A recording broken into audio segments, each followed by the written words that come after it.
Why has the government refused the advice of these experts since February past?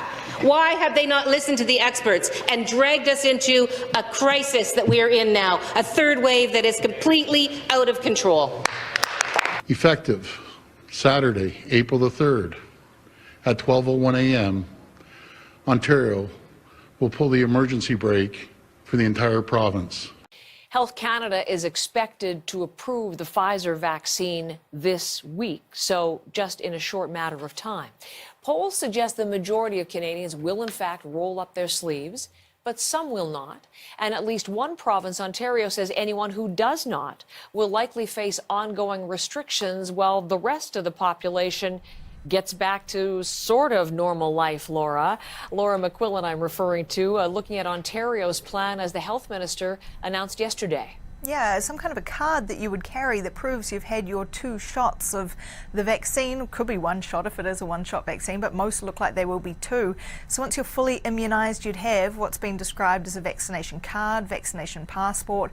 You'd take it when you go to do things that you can't currently do. Once those businesses or places reopen. It's going to be really important for people to have for travel purposes, perhaps for work purposes, for going to theaters or cinemas or any other places where people will be in closer physical contact when we get through the worst of the pandemic. So yes, that will be essential for people to have that.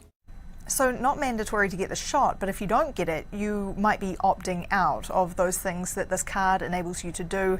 As you mentioned, as you heard her mention there, jobs that could be a field such as healthcare, such as being a teacher. You might need to prove that you've been vaccinated because you have that contact with people, but it's not yet clear what power employers would have to require you to prove this. It's Doug Ford, Ontario's authoritarian ruler. What a dope. If he even is the ruler, I'm not even sure of that. I'm going to be very frank. There's no politician in this country who's going to disagree with their chief medical officer. They just aren't going to do it. They might as well throw a rope around their neck and jump off a bridge. They're done. I'm telling you the facts. It's very simple. I don't know why I bring all these papers. I never look at them. Oh, when you're giving numbers, I do. I go, oh. I said that. Did you really do that? I just say whatever they write down for me. That's why you're guessing. So Doug Ford does what the public health bureaucrats say, and they do what they're told by someone else who says things. Who? I'm sure whoever is behind the curtain is our friend and only wants the best for us. Say, check this out. Ontario's digital ID plan. In late 2021, we'll be introducing digital identity, a new electronic government-issued ID that lets people and businesses prove who they are online. Oh, really? Yes, really. I'll read some more. Digital ID for individuals. As an individual, your digital ID could be used to prove your identity when you check in for virtual medical appointments, get a birth, marriage, or death certificate, apply for government assistance such as disability support or benefits such as CERB or EI, update and show vaccination records, open a bank account. So it's connecting everything about you.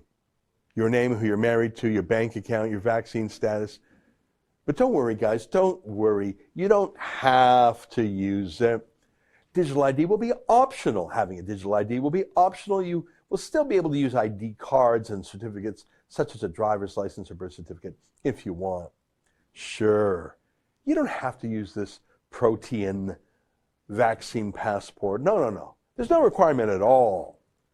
I mean, you don't really need a bank account. You don't really need credit cards. Just use cash, right?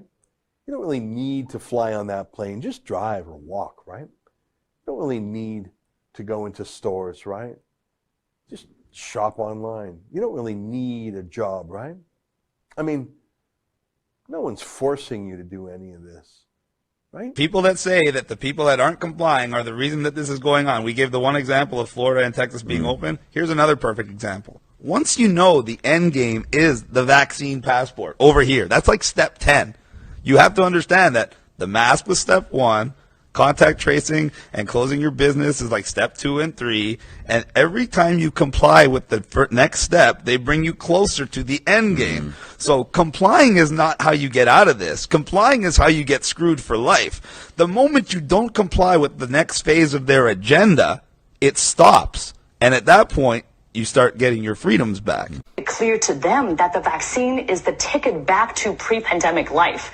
And the window to do that is really narrowing. I mean, you were mentioning, Chris, about how all these states are reopening. They're reopening at 100%. And we have a very narrow window to tie reopening policy to vaccination status. Because otherwise, if everything is reopened, then what's the carrot going to be?